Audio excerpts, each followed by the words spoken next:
Adam var ki, onun üçün çox rahatdır. Məsələn, gəlir, yaşayır, yeməyi var, içməyi var.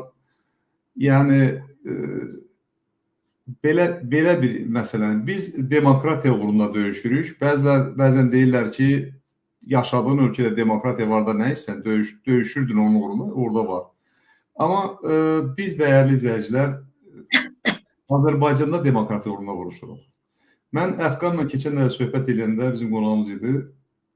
Dedim, Əfqan, bəs sən indi Gürcüstanda mübarizə aparırsan. Bunun Azərbaycana bir təsiri varmı? Təbii ki, Əfqan çox gözəl bir cavab verdi ki, mən harada olsa mübarizə aparacam. Harada olsa mübarizə aparacam. Bu, hər kəsə nəsib olmur. Hər kəs bunu eləmir.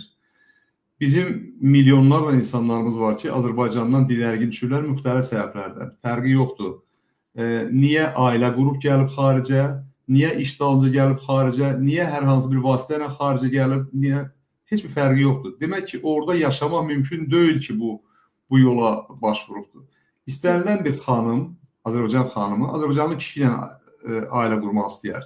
İstənilən bir Azərbaycanlı kişi də öz xanımı ilə, öz Azərbaycanlı xanımı ilə əlaqə qurması. Amma şərait elə gətirir ki, bir çoxlarımız gəlib Rusiyada Rusla evlənirik.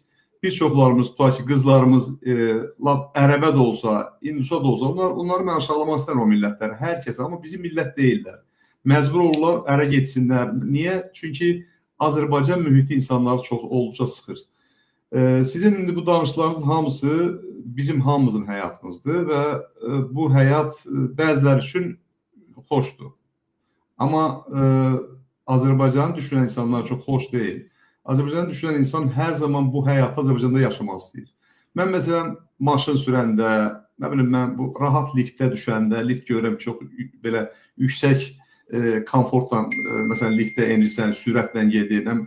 Bunların hamısını, burada yaşadığım həyatımın hamısını mən Azərbaycanda yaşamaq istəyirəm. Və mən istəyirəm, mənlə bərabər Azərbaycandakı vətəndaşlarımız da bunu yaşasınlar. Amma təəssüflə bu yoxdur.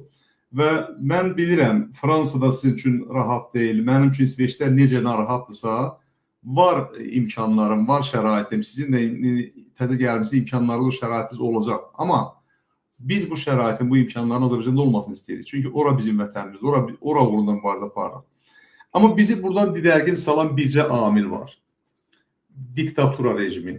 Və mən İlham Əliyev hakimiyyətə gəldiyi gündən qısa bir müddətdən sonra Azərbaycanı tərk elədim. Çünki Heydər Əliyevdən sonra, Heydər Əliyev heç olmasa ən azından bir insanı başa düşmə instinkti var idi. Demokratiya bir balaca meyl ilə, biraz xaricdən qorxardı, biraz maskalana. İlham Əliyevin bu qorxuları yoxdur.